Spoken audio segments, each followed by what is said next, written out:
ودرېږه لږ ودرېږه.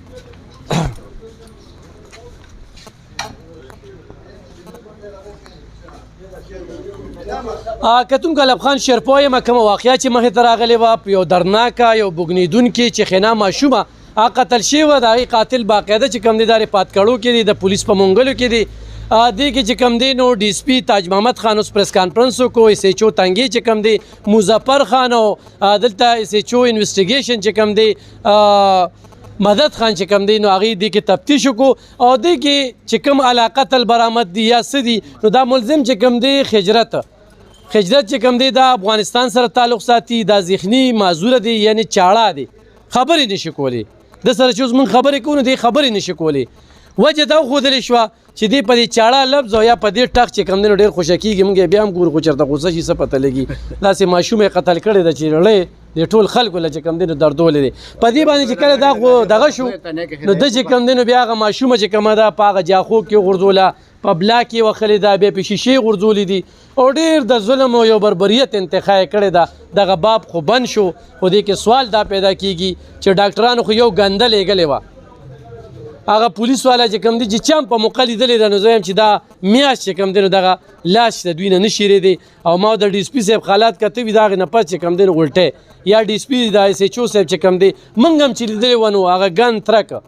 اوس به کې بله خبره یو ډېره مخیمه راغله چې هغه وایي 3 ورځې مخکې او خبر هماغه ده چې یاره پلار یې کوم راپورټ کړی دا یو ډېر غټ سوال دی خو ده سره به اوس موږ څه خبرې اترې کوو دې متعلق به زه تاسو ته خبره وکړم چې په دې کې کوم کسان موږ مشتبهګان انټاروګیټ کړي دي دې چې هغه چلن ما بعد قبل او چلن ما بعد چې کوم د زموږ د تفتیش ویسه ده په هغې کې چې کوم ما مشتبه سناګل انټاروګیټ کړي دي نو دا هغه وخت لیدلی م دا چې دا هلک هلته او دا جینۍ وه او بیا هغه ویناو د 164 په باره کې چې بعد د هغې نه زه لامبلو لتلمه نو دې هلک په لاره باندې منډې واخلې او کور ته لاړو دا خبرې وکړه په کور کې د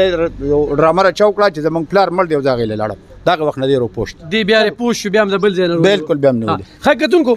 دا کومې خبرې چې وشوې موږ د پولیس نه ټول سوالونه وکړه چې کوم شکوک او شبهات و د هغې جوابونه چې کوم دی هغه موږ ته میلو شو په دغه انداز کې خو چاړه دی چاړه سره اوس خبرې کولی نه شو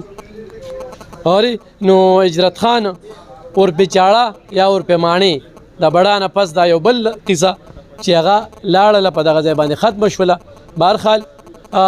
پولیس چې کوم دی دې کې دا شپږ ورځې یو ډېر کوشش وکړو یو ډېره لویه هڅه وکړله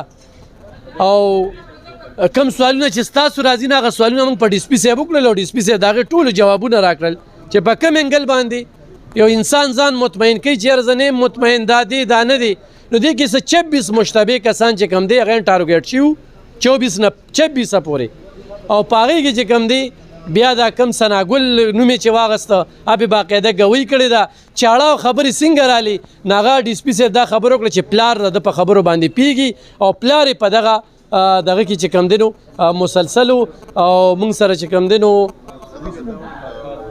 فرات خان چې کوم دی فرات خان ډي اس پي صاحب تفتیشي هغوی هم په دغه پریس کانفرنس کې ناست و دغه ټول کیس باندې چې کوم دی ډي پي او صاحب ایس پي صاحب او دغه ټول عمله وه نو په دغه ځای باندې درته څو خبرې شریکولې په دې چې ستاسو په ذهنونو کې به سوالونه را پیدا کېږي هغه سوالونه جوابونه چې کوم دی هغه موږ ته میلو شو تاسو له هم درکول چې دغه چاړه و دې کې نه د کور خلک څه ملوث وو نه داسې څه بل څه خبره وه